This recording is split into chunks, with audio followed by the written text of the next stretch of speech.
tu ada 2 orang. Bini tak ada. Pak Long ni laki Mak Long tu lah, cerai. Ha. Pak Long ni anak dia 10 tahun. Kerja dia satu kampung tahu, kalau dia sembang kedai kopi manapun tahu dah mohon pai. Satu hari malam tu hujan lebat tuan-tuan, tak boleh keluar kedai. Bila hujan lebat, yang pak dia ni ketagih nak mohon orang, tak boleh duduk, tak mohon. Dia kalih pergi kalih mai tak ada siapa, tinggal anak dia. Ha. Dia nak mohon. Dia kata, dia kata malam ni anak aku lah, dia kata.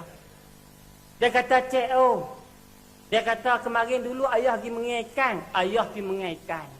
Dapat ikan keli, dia kata. Anak dia tanya besar tak ayah? Dia kata besar tak tu nak habar, dia kata. Balik belah perut ikan keli nak makan tak boleh. Balik belah perut nak makan tak boleh. Anak dia tanya pasal apa makan tak boleh ayah? Nak makan lagu mana? Dia kata belah perut ikan keli ada tikus 500 ekor dalam perut. Ni sebab tu pak jangan nak mohon anak mohon deras lagi. Tahu anak dia kata apa? Anak dia kata ayah sebenarnya ikan hak ayah dapat tu tak besar mana apa.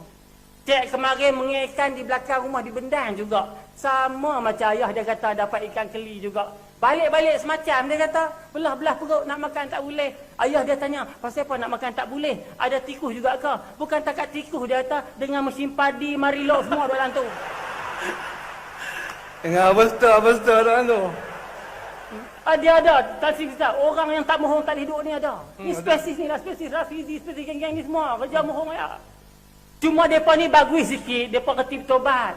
Pak dia bila dia tengok anak dia mohon sampai teratur, pak dia kata kena tobat dah pasal kalau lagu ni. Pak dia kata, cik, esok pagi kita jangan bohong dah, kita tobat. Masa tu fitrah Islam tak sampai elok, tak tahu sembahyang tobat macam mana. Anak dia tanya ayah tobat nak buat ke mana? Ayah dia kata tak tahulah, tapi kalau kau belah India terjun sungai dia tak naik tu clear. Tak apa. Anak dia dah terjun sungai pun tak apa, tak ada masalah. Okey, tobat nah.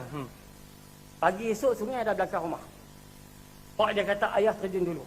Kalau terjun lama selam tu tengah cuci dosa. Okey anak dia kata. Pak dia terjun ke lebum sungai belakang rumah depa. Terjun tuan-tuan. Dia pacak kepala dulu sampai ke dasar bawah, kaki lekat dia kat pokok bakau pak tahu. Kodek nak naik tak boleh, kaki lekat. Tangkut.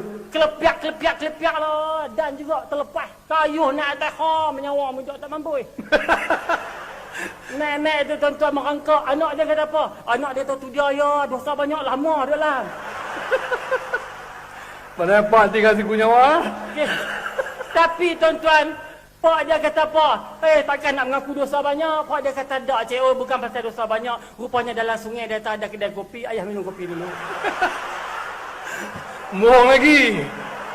Mohon lagi tak nak bertobat. Sudah nak bertobat tu. Pak dia kata hang jangan cakap banyak. Anak dia pula hang terjun pula gila hang. Anak 10 tahun kan ada dosa apa sangat. Anak dia terjun, air sungai kampung keroh.